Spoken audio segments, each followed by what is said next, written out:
রিক্সাগুলি এই টিটিইএন পোর্টালে কোনোভাবেই নিবন্ধিত করা যাবে না। এই টিটিইএন পোর্টালটি শুধুমাত্র টোটো নিবন্ধীকরণের জন্যই করা হয়েছে। মনে রাখবেন, এই টোটো এনরোলমেন্টের সর্বোচ্চ বৈধতা 2 বছর অবধি করা যাবে। তাই আর দেরি না করে আপনারা অতি সত্বর আপনাদের নিজ নিজ বিডিও অফিসে অথবা মিউনিসিপ্যালিটি অফিসে যোগাযোগ করুন, যেখানে ক্যাম্পের মাধ্যমে আপনাদের এই পরিষেবা প্রদানের সুব্যবস্থা করা হয়েছে। মনে রাখবেন, তালিকাভুক্ত বা এনরোলমেন্টের সময়সূচি আগামী 13 অক্টোবর 2025 থেকে 30 নভেম্বর 2025 তারিখের মধ্যে অতি অবশ্যই সম্পন্ন করতে হবে। ধন্যবাদ অন্তে মুর্শিদাবাদ জেলা প্রশাসন, পরিবহন বিভাগ, পশ্চিমবঙ্গ সরকার। একটি বিশেষ ঘোষণা। এত দ্বারা মুর্শিদাবাদ জেলার সমস্ত টোটো চালকদের উদ্দেশ্যে একটি বিশেষ ঘোষণা। মাননীয় মুখ্যমন্ত্রী মমতা বন্দ্যোপাধ্যায়ের উদ্যোগে গোটা বাংলা জুড়ে চলতে থাকা সমস্ত টোটো তালিকাভুক্ত করার কর্মসূচি গ্রহণ করা হয়েছে।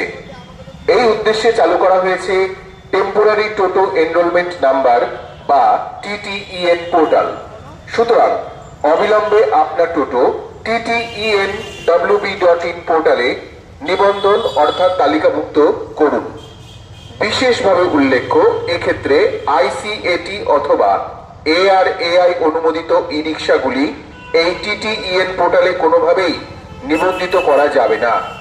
এই টিটিইএন পোর্টালটি শুধুমাত্র টোটো নিবন্ধীকরণের জন্যই করা হয়েছে। মনে রাখবেন, এই টোটো এনরোলমেন্টের সর্বোচ্চ বৈধতা 2 বছর অবধি করা যাবে। তাই আর দেরি না করে আপনারা অতি সত্বর আপনাদের নিজ নিজ বিডিও অফিসে অথবা মিউনিসিপ্যালিটি অফিসে যোগাযোগ করুন, যেখানে ক্যাম্পের মাধ্যমে আপনাদের এই পরিষেবা প্রদানের সুব্যবস্থা করা হয়েছে। মনে রাখবেন, তালিকাভুক্ত বা এনরোলমেন্টের সময়সূচি আগামী 13 অক্টোবর 2025 থেকে 30 নভেম্বর 2025 তারিখের মধ্যে অতি অবশ্যই সম্পন্ন করতে হবে।